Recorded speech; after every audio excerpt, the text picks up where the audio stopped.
দাবি আমরা। চেয়ারম্যান হরজত আলীর আব্বা আমি। সে আজ দীর্ঘ কয়েক বছর ধরে এলাকাতে সন্ত্রাস তারাস, জমি দখল, জমিতে হাল নেওয়া দেয় না এবং চোখের সামনে 2টা মার্ডার করলো। সে মার্ডার করার প্রতিবাদে চেয়ারম্যান প্রতিবাদ করার উপলক্ষেই চেয়ারম্যানকে এই মামলাতে জড়ানো হয়েছে। চেয়ারম্যান কেন প্রতিবাদ করবে? চেয়ারম্যান যদি সন্ত্রাসক বগলের মধ্যে নিয়ে ওই করতো তাহলে চেয়ারম্যানের নামে মামলা হতো না।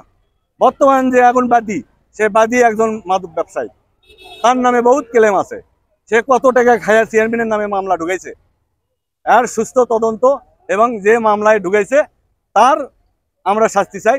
তাকে যেন প্রশাসনের আওতায় নিয়ে কেন মামলায় ঢুকালি, কি কারণে ঢুকাইলি, আর জব যেন প্রশাসন লেয়। হ্যাঁ, মামলার থেকে মুক্তি চাই। বর্তমানে আমার ছেলে নির্দোষ, এই নির্দোষের সাথে আরো বহু ছেলেপেলে অন্যায়ভাবে জড়িত হয়ে গেছে।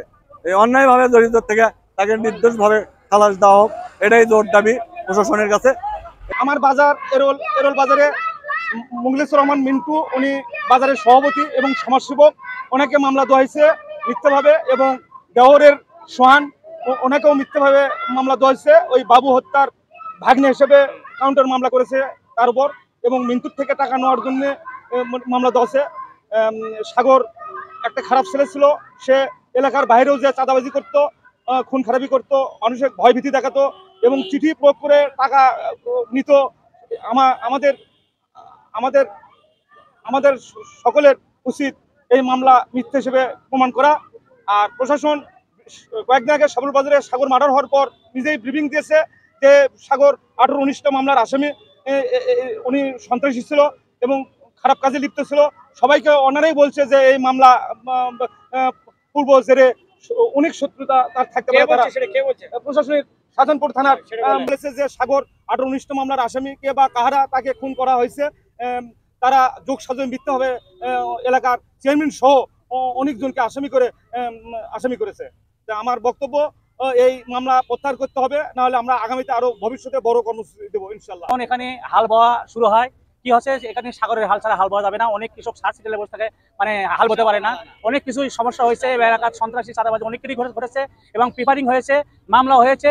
তারা এই মধ্যে ঢুকে এই মধ্যে বাইরে আসে।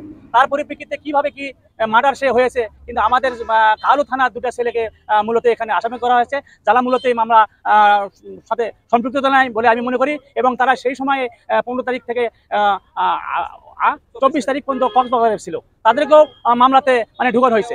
সাগর বেঁচে থাকা অবস্থায় সে যে তার জীবনদশায় যে ব্যবসাটা করেছে, তার মরণকালে আসে আরেক ব্যবসা ফন্দির লক্ষ্যে অনেক লোককে বিভ্রান্তিমূলকভাবে আসামি করা হয়েছে। অতএব এই মামলাটা অতি দ্রুত এবং অতি বিলম্বে মিথ্যা মামলাগুলো প্রত্যাহার করা হোক, নচেত আমরা এরপরে আরো বৃহত্তম ভাবে কর্মসূচি দেব।